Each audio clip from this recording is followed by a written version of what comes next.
welcome to day 6 of the Pantry Challenge here at the Wandering Star Farmhouse.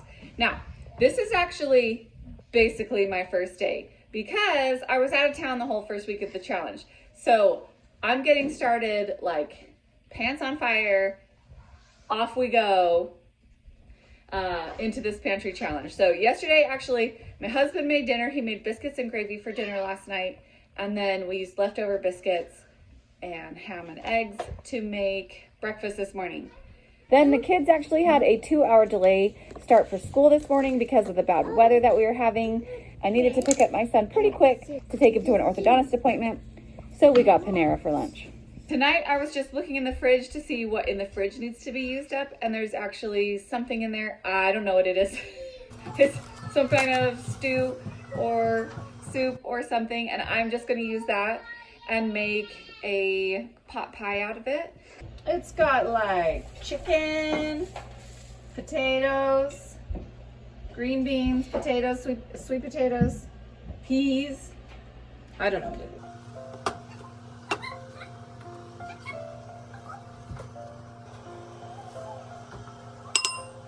I'm doing a half a cup of all-purpose flour and a half a cup of whole wheat flour.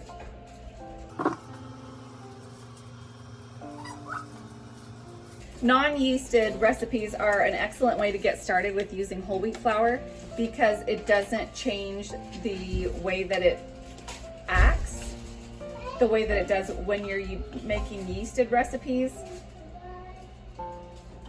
The whole wheat flour can start to affect the way that it rises. But on something like this that's rising with this 1.5 teaspoons of baking powder, it's not going to affect it at all. Then I also added a 1/4 teaspoon of salt. I'm adding 2 tablespoons of butter.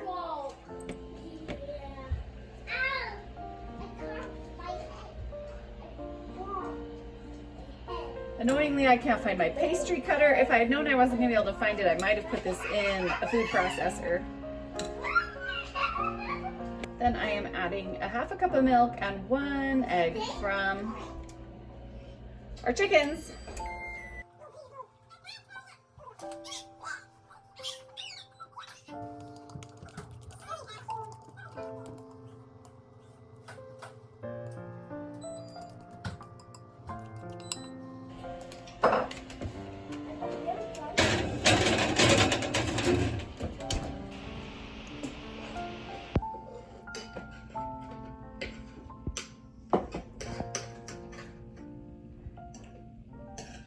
Today is January 7th, and for breakfast my husband made malto meal, and we have it with a little bit of brown sugar and some raisins.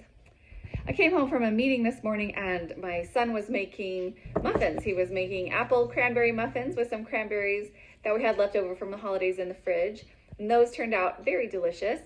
And now this afternoon, before I get started on dinner, I'm going to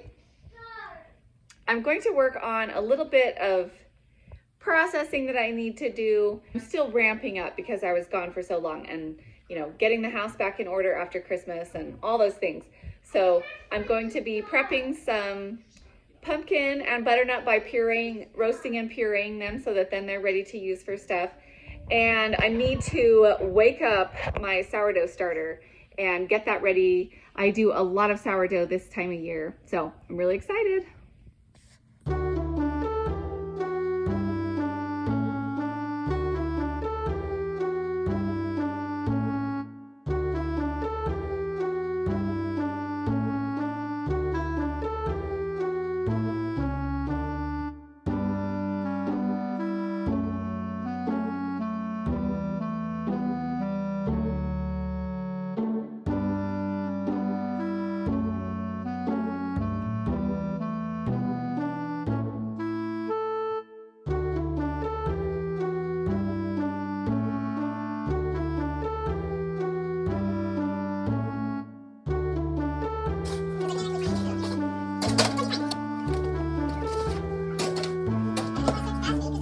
Need to refresh my sourdough. It's been in the fridge for a while and it's just dried out on top, which is fine because dehydrating sourdough is one way of preserving it. Sometimes if it has a lot of like gray liquid on the top, that's the hooch. Sometimes I'll pour that off. But this, for the most part, looks fine. And I'm not even going to, you could take that off and compost it or feed it to the chickens if you wanted. But I'm gonna just mix it all back in and let it hydrate. And hopefully this is still reasonably active in here, but we'll see. But right away I can start using this as to make sourdough crackers or pancakes, because you can just use whatever kind of discard.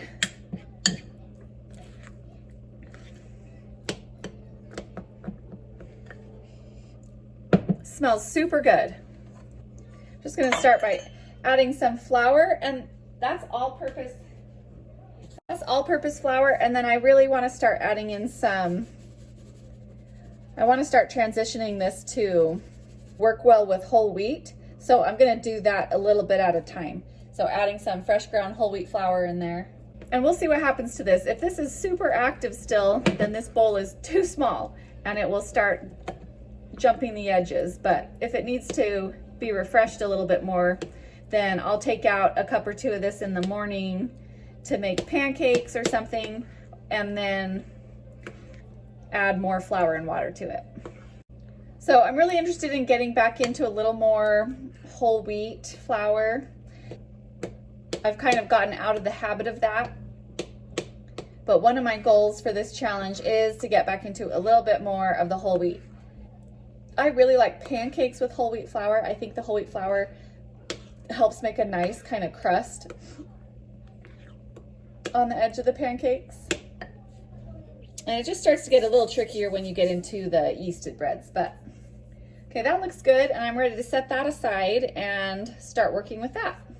I've decided for dinner tonight, this was actually in the fridge. So this sealed, but I think there was like an issue. For some reason, it didn't seal to my liking or something. And so it's been in the fridge, and so it's good. Look at the gelatin. Boing, boing. It's good broth and beef, but I should use it. So I'm going to use just the beef chunks out of this and use some black beans and make a sauce to go on top to make Navajo tacos. You may know them as something else, Indian tacos or fry bread, Indian fry bread, or, you know, I don't know. I've seen it advertised as different things at the state fair and things, but where I grew up in Arizona, it was the Navajo tribe near us that would serve these kind of tacos with the fry bread.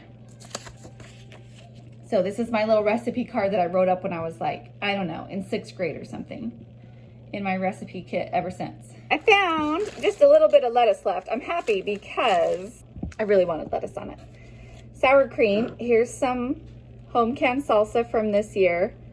That's my mom's handwriting. I got a good amount of salsa canned this summer. Not quite as much as I wanted to, but I think more than last year. And my mom came and helped me at the end of the summer to get one more batch in, which was really great because I was kind of over it by that time. And then some cheese.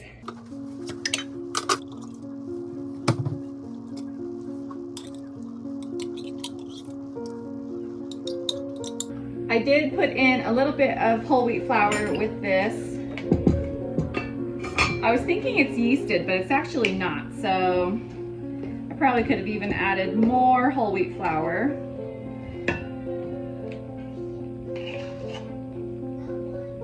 A tablespoon of baking powder. 2 tablespoons powdered milk. And a teaspoon of salt.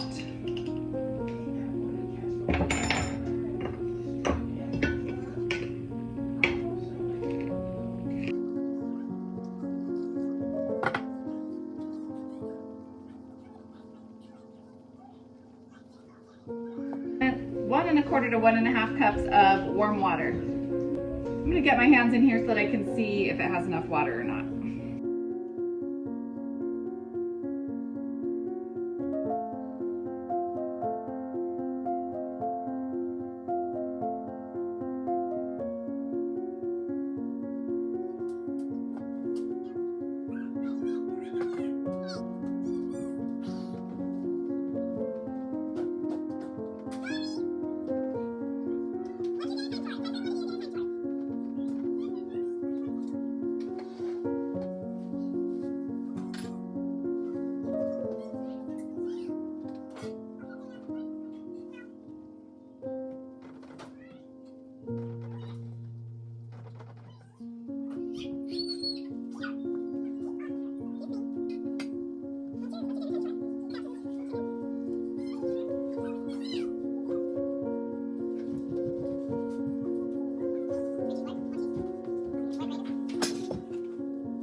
Today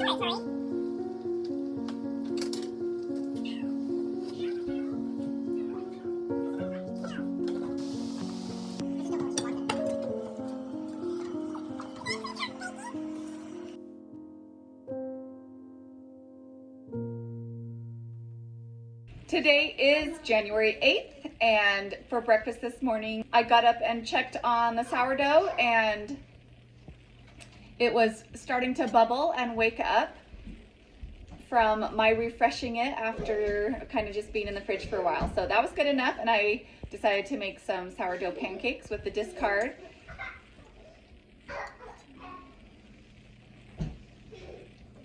And for lunch, I got out some cheese and crackers and salami for just me and my daughter, and these were kind of leftover from some holiday festivities and a farewell party that we had for my oldest son. So for dinner tonight, I've been working on this the pumpkin project still, so I think I'm going to go ahead and just shortcut a step, and rather than put some of this away for storage, I'm going to just use some of it tonight. So I'm going to make some pumpkin macaroni and cheese.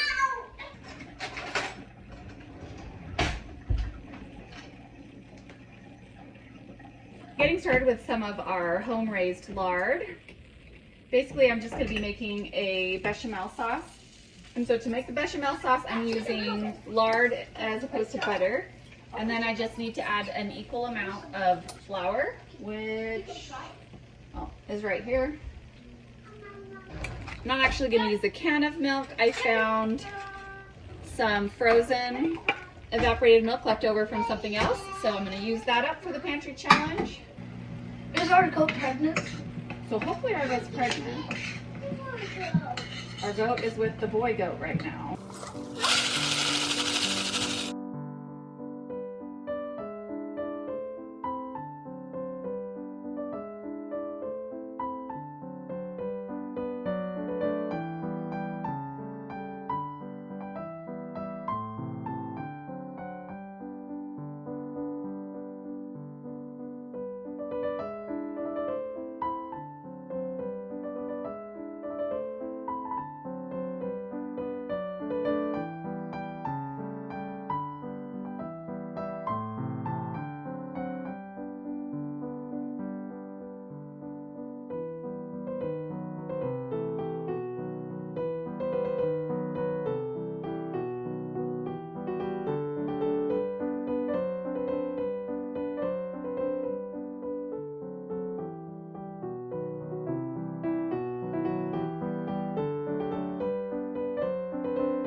I got most of the rest of the pumpkin packed up into containers to go into the freezer.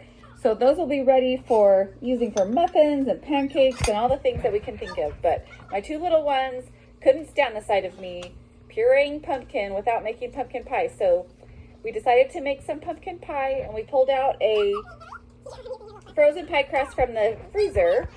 And I decided we could make a pie, but we were going to save it for breakfast. So we couldn't find the recipe actually from our cookbook because the page was torn out. We found this fall decoration that we have that has a little pumpkin pie recipe on it, and that's the recipe that we used.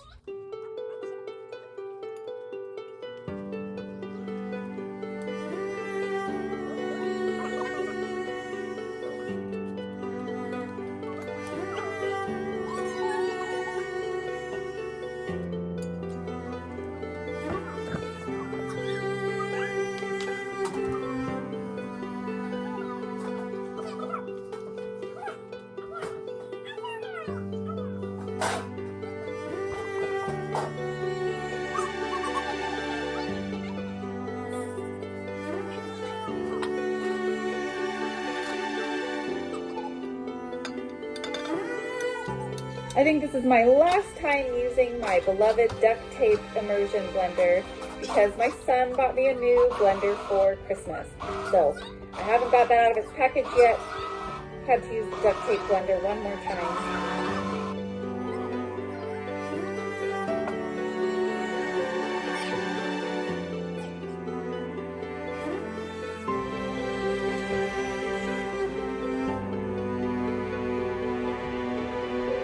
If you enjoyed this video, please hit the thumbs up and don't forget to subscribe. And we'll see you on the next week of Pantry Challenge. And who can argue with pumpkin pie for breakfast?